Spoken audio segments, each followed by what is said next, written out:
नमस्कार मित्रों, आज बात करेंगे चीन, पाकिस्तान और अन्य पड़ोसियों को लेकर मोदी सरकार की रणनीति की। अक्सर विरोधियों और विपक्षियों द्वारा कहा जाता है कि मोदी जी, ये आपने क्या किया? आपने शी जिनपिंग को झूला झुलाया, 6 वर्षों में उनसे 18 बार मुलाकात की, 5 बार चीन की यात्रा पर भी आप गए और इसके बाद भी चीन ने आपसे अपना विरोध बरकरार रखा और आपके सैनिकों पर आक्रमण कर दिया। यह कैसी मित्रता है मोदी जी? दोस्तों, आज सबने यह भी प्रश्न टीवी पर जरूर सुने होंगे। आइए इन प्रश्नों की गहराई में उतरकर उस एजेंडा मशीन को बेनकाब करें जो भारत में रहते हुए भी भारत के विरोध में काम करती और नजर आती है। मित्रों, यह कुछ लोगों की टोली है जो विदेशों से लाभ प्राप्त करने वाले विदेशी एजेंट हैं। यह लॉबी हर दिन भारत में विदेशी एजेंडे चलाने का प्रयास करती है।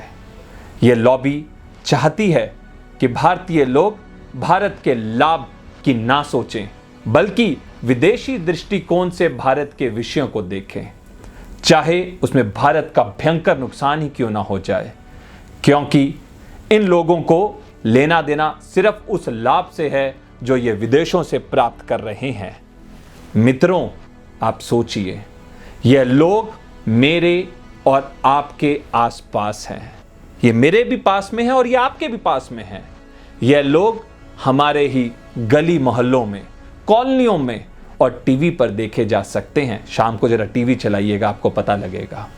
इनके नाम भी भारतीय हैं, आप मेरे जैसे हैं, पर मन से यह लोग बिक चुके हैं। इनका विवेक आत्महत्या कर चुका है।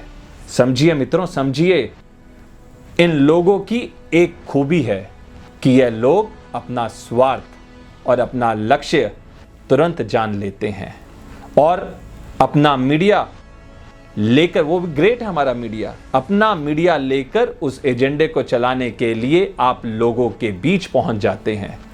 चाहे याद करिए, चाहे वे भारत तेरे टुकड़े होंगे नारा ही क्यों ना हो, अफजल हम शर्मिंदा हैं ये नारा क्यों ना हो, या याकूब मेनन के जनाजे पर इकट्ठे होने की बात।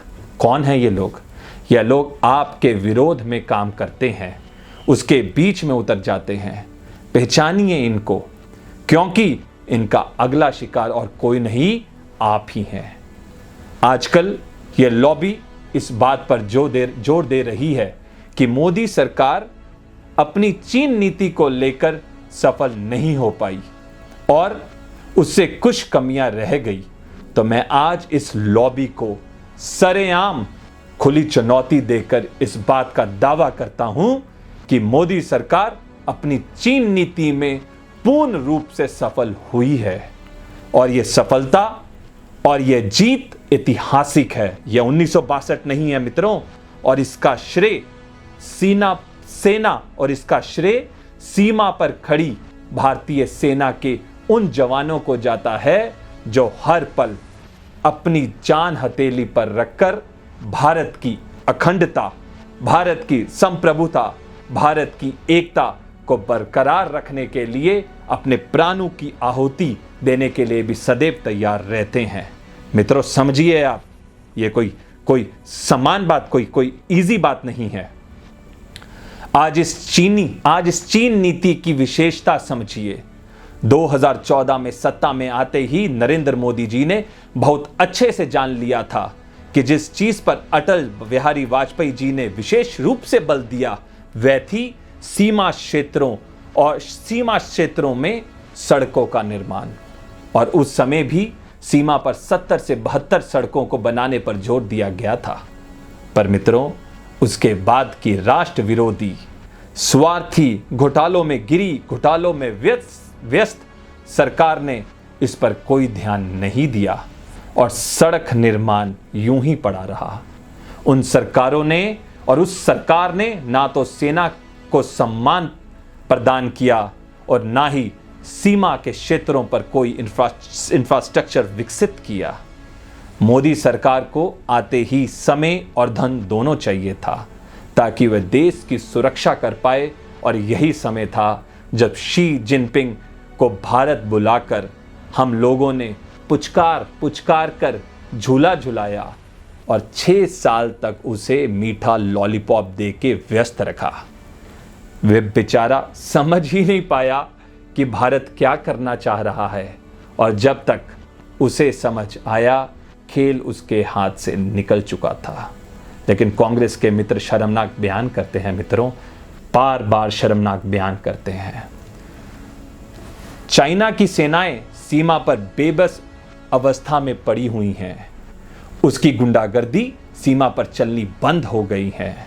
भारत की सीमाएं सुरक्षित कर ली गई थी और भारत का ढेर सारा इंफ्रास्ट्रक्चर सीमा सुरक्षा पर लगा हुआ है। हमने वो पुल का भी निर्माण कर लिया। सरकार, मोदी सरकार, भारत की सरकार दृढ़ संकल्प के साथ चीन की आंखों में आंख डालकर देखने की हालात में पहुंच चुकी है। ये कोई साधारण बात नहीं है मित्रों। आज आप चीन की छोटी छोटी आंखों में आंख डालकर देख तो पा रहे हैं, पर यह अगर 2014 होता, जब मोदी की सरकार आई थी, उससे पहले की बात कर रहा हूं, तो शायद 1962 एक बार फिर से हो चुका था और भारत अपनी भूमि का कुछ भाग फिर से गंवा चुका होता। तो मित्रों, विश्वास रखिए राष्ट्रवाद और राष्ट्रवादियों पर और अपने प्रधानमंत्री पर, क्योंकि आपके प्रधानमंत्री पहले ही कह चुके हैं, मैं देश नहीं झुकने दूंगा, मैं देश नहीं मिटने दूंगा, मैं देश नहीं टूटने दूंगा। आपकी और आपकी विपत्तियों के बीच में नरेंद्र दामोदर दास मोदी खड़े हैं। उन पर विश्वास रखिए और उन्हें पूरा समर्थन दीजिए। आपका भविष्य सुरक्षित रहेगा। जय हिंद मित्रों।